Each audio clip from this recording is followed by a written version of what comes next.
আজকে সকাল সকাল সবজি কেটে নিয়েছি। এখানে দেখো মিষ্টি কুমড়ো কেটেছি, আর সাইডে দেখতে পাচ্ছ এই যে আমলকি, যেটা আমি জুস খাবো সেটা এখানে রেডি করে নিয়েছি। আর এই যে কাঁচা লঙ্কা চিড়ে রেখেছি, পেঁয়াজ কুচি। আর এদিকে দেখো ডাঁটা, আলু, বেগুন সব কিছু মিক্স করে কেটে রেখেছি, কারণ এটা রান্না করব মাছ দিয়ে। আর কি মাছ দিয়ে, এই দেখো এখানে এই মাছগুলো কাটাকুটি রয়েছে, শুধু একটু ধুবো কারণ ফ্রিজে ছিল। এগুলোই আজকে রান্না হবে। Much later. কটা বলবো, এখন তো আর শুভ দুপুর নেই, মানে শুভ সকাল নেই, দুপুর হয়ে গেছে। তো গুড আফটারনুন বন্ধুরা, কেমন আছো সবাই? আশা করি সবাই ভালো আছো, আমিও অনেক ভালো আছি। আজকের ব্লগটা আমি এখন থেকেই শুরু করলাম। এখন বাজে 12টা 10। দেখতেই পাচ্ছ রেডি হয়ে গেছি, খালি একটু চুলটা আঁচড়ানো বাকি, চুলটা আঁচড়াবো, আঁচড়িয়ে বেরিয়ে পড়বো।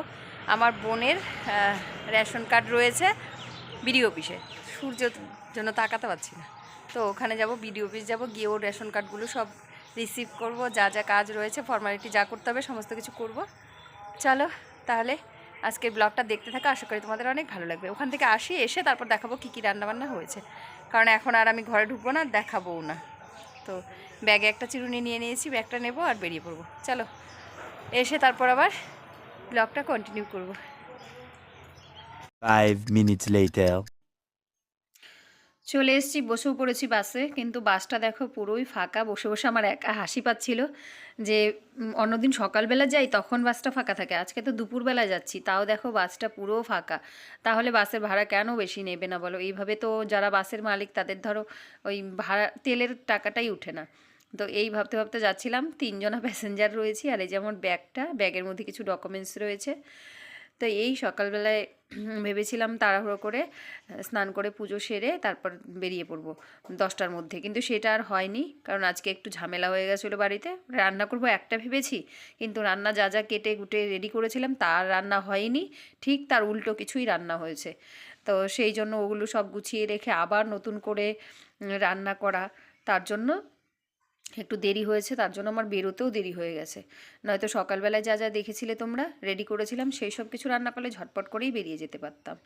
তাই যে একা একা বসে বসে বোর লাগছে, কি করব, চুলটা ভেজা ছেড়ে দিয়েছি আর ক্লিপটা হাতে নিয়ে নিয়েছি, কারণ বাসের মধ্যেই তো নেমে তারপর ক্লিপ আটকাবো। চলো যাই, একবারে ভিডিও অফিসে এসে তারপর আবার ক্যামেরা অন করব। তো গাইজ চলে আসলাম ভিডিও অফিস থেকে বাড়িতে, আর এখন বাজে 3:30। জানো, সায়ন দোকান খুলেছে, এখন ঝটপট করে 4টে খাবো আর দৌড়ে গিয়ে দোকানে বসবো। এই ড্রেস ফ্রেস কিচ্ছু খুলবো না, এখন আর সময়ই নেই। ছেলে যে দোকান খুলেছে সেটাই অনেক বেশি। তো চলো ঝটপট কী রান্না করেছি সেটাও তোমাদেরকে দেখাই, আর আমি খেতে বসে পড়ি। চলো তারপরে একবারে রাতেবেলায় আবার কথা হবে দোকান থেকে এসে। চলো আগে দেখাই কী কী রান্না হয়েছে আজকে।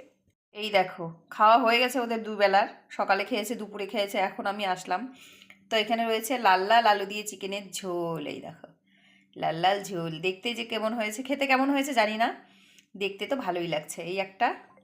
আর এদিকে রয়েছে উচ্ছে দিয়ে, সজনে ডাঁটা দিয়ে ডাল, মানে তেঁতোর ডাল। তার মধ্যে আমি উচ্ছেও দিয়েছি আর সজনে ডাঁটাও দিয়েছি, দিয়ে করেছি তেঁতোর ডাল। কারণ এখন গরম পড়ে গেছে, হালকা হালকা রোদ উঠছে, তো টক ডাল খেতেও মন্দ লাগবে না, ভালো লাগবে, কিন্তু আম নেই তাই তেঁতোর ডাল করেছি। তো চলো, হাঁড়ির মধ্যে রয়েছে ভাত, ওদের খাওয়া শেষ, আর আমার ভাতটুকু এই যে পড়ে রয়েছে দেখো। এখন ঝটপট খাওয়া দাওয়া করে তারপর আসছি। তো এখন বাজে রাতের 9:30।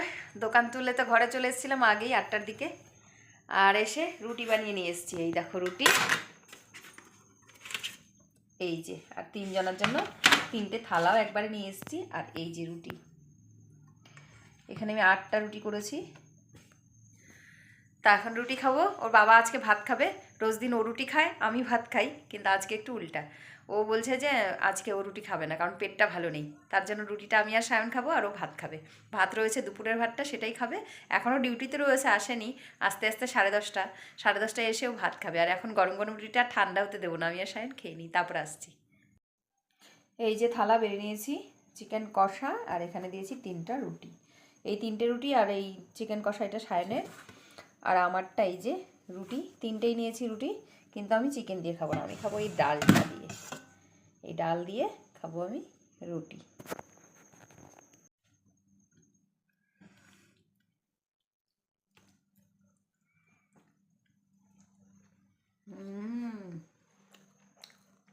দারুণ লাগছে খেতে। এই যে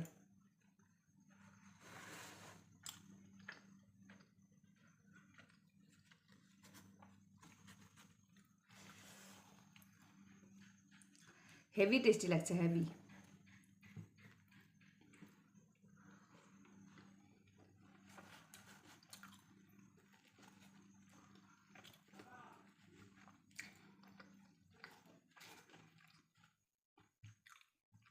তো গাইজ এটা ইউটিউবে দেখা একটা রেমেডি, যে পেঁয়াজ কেটে, এই যে পেঁয়াজ কেটেছি, এই দেখো পেঁয়াজ কেটে এইভাবে করে যদি প্রদীপ জ্বালানো যায় তাহলে নাকি মশা থাকে না। তো এই জন্য এটা আজকে করলাম। এই পেঁয়াজ কেটে এইভাবে দিলাম, কিন্তু দেখলাম একটা মশাও কিন্তু মরছে না, কারণ প্রায় 15 মিনিট হয়ে গেল এটা জ্বালানো, কিন্তু একটা মশাও কিন্তু মরেনি। আর ইউটিউবের ভিডিওতে দেখেছিলাম এটা করার সাথে সাথে একদম এদিকে ওদিকে মশা ছড়িয়ে পড়ছে, কিন্তু এখানে কিন্তু কোনো মশাই পড়েনি। এই দেখো একটা মশাও কিন্তু আশেপাশে কোথাও নেই। একটা গোটা পেঁয়াজ কেটে, এইগুলো এমনিতেই দেয়া, এই যে সায়ন দিয়ে দিয়েছে, পড়ে যাবে ভেবে, তারপর এখানে তুলো দিয়ে আর সর্ষের তেল দিয়ে এটা জ্বালানো, কিন্তু কোনো কাজই হয়নি, একটা মশাও কিন্তু পড়েনি। চলো কিছু করার নেই, ট্রাই তো করলাম, নাকি পড়বেই জানি না। এই যে দেখো, এই যে একটা মশা কিন্তু পড়লো, এই যে এই দেখো, এই যে একটা মশা ফার্স্ট পড়লো, কই এই যে এই মশাটা মাত্র পড়লো, কি জানি হয়তো পড়বে, আরও কিছুটা সময় লাগবে। একটা মশা পড়লো মাত্র, মানে মশাগুলো কেমন একটা মাতাল মাতাল হয়ে গেছে। চলো দেখি, যদি পড়ে তাহলে তোমাদেরকে জানাবো, না পড়লেও জানাবো। এদিকে এই যে সায়ন মশারিটা নিয়ে শুয়ে পড়েছে, এখন আমিও শুয়ে পড়বো। আমার মশারি ছিঁড়ে গেছে, এই যে মশারি নিয়ে আসতে হবে, এখন শুয়ে পড়বো। তাহলে কালকে নতুন ভিডিওর সাথে দেখা হবে, এখন শুয়ে পড়ি।